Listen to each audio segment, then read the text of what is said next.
Zane, Clodfelter, OttersTV, here with Andy DeJesus, Evansville infielder. Thanks for joining us on OttersTV. It's good to have you. Thanks for having me. Yeah, no problem. And obviously you've had a tremendous year. You've batted at different points in the Otters lineup. Lately you've been the leadoff man or in that top half of the order. So how does your mindset change as a batter depending on where you're batting in that lineup, Randy?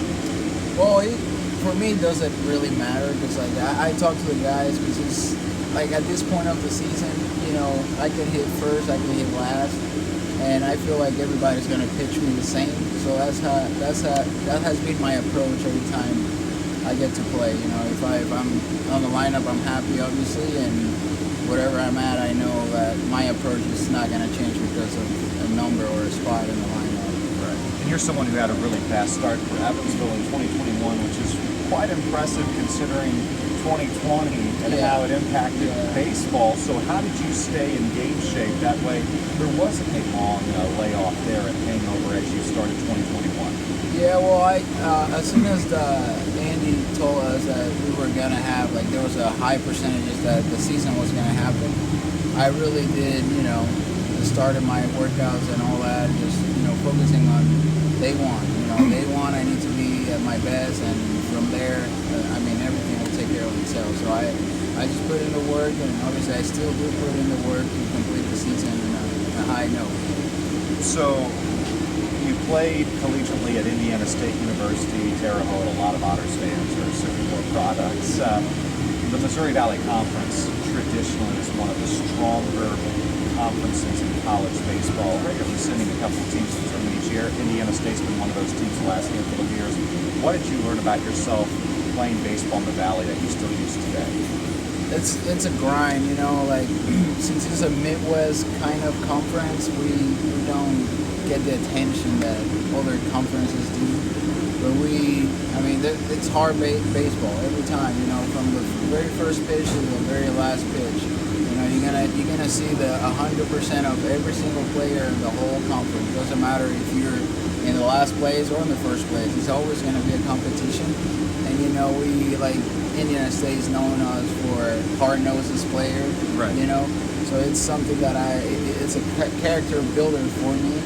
So I'm forever grateful for being a Sycamore. Right, and I know you played at the University of Evansville. You said a couple of times during your career we were chatting, but you said you never had to come to Evansville and play at Braun Field. No, and I guess I was glad. Right. I heard stories that it was a little rocky there.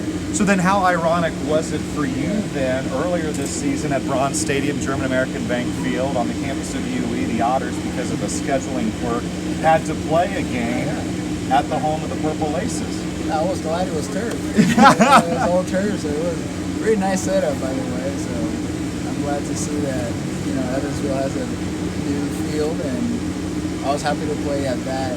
Turf was not the old one.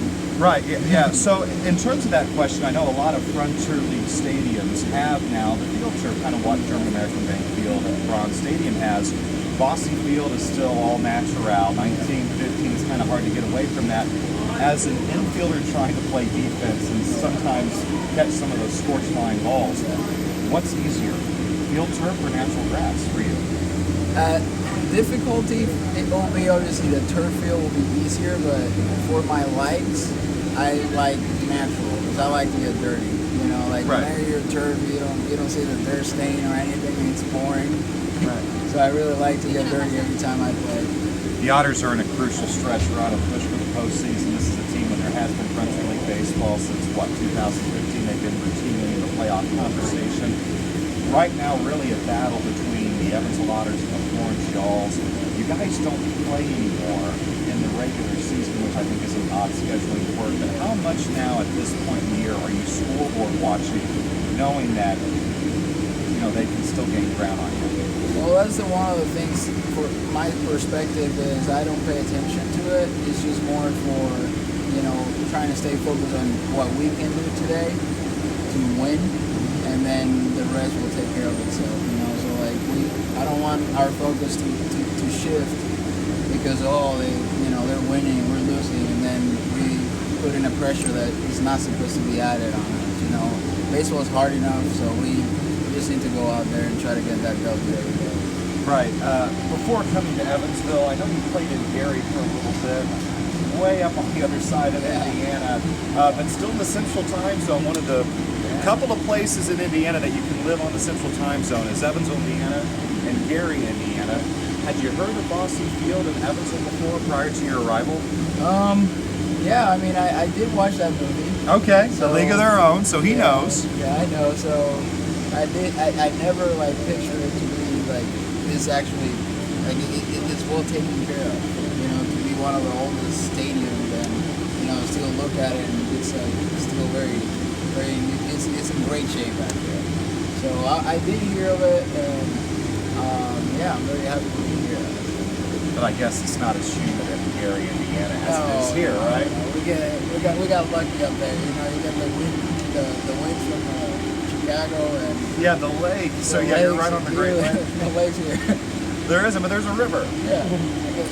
No, we talked with Tim earlier on an OttersTV interview, being from California to the West Coast. We mentioned the river. I don't think he really much cares for it, considering the Pacific. Well, for me, it's like humidity is kind of like back in the Dominican, so right. I'm kind of used to it. But like Gary, yeah, you get a lot of like cool nights, cool afternoons here. Well, today it's beautiful. Yeah, but you get also a lot more snow in the winter, so I'll take the trade-off of the heat right now as opposed to the snow in the winter. So I keep driving the snow.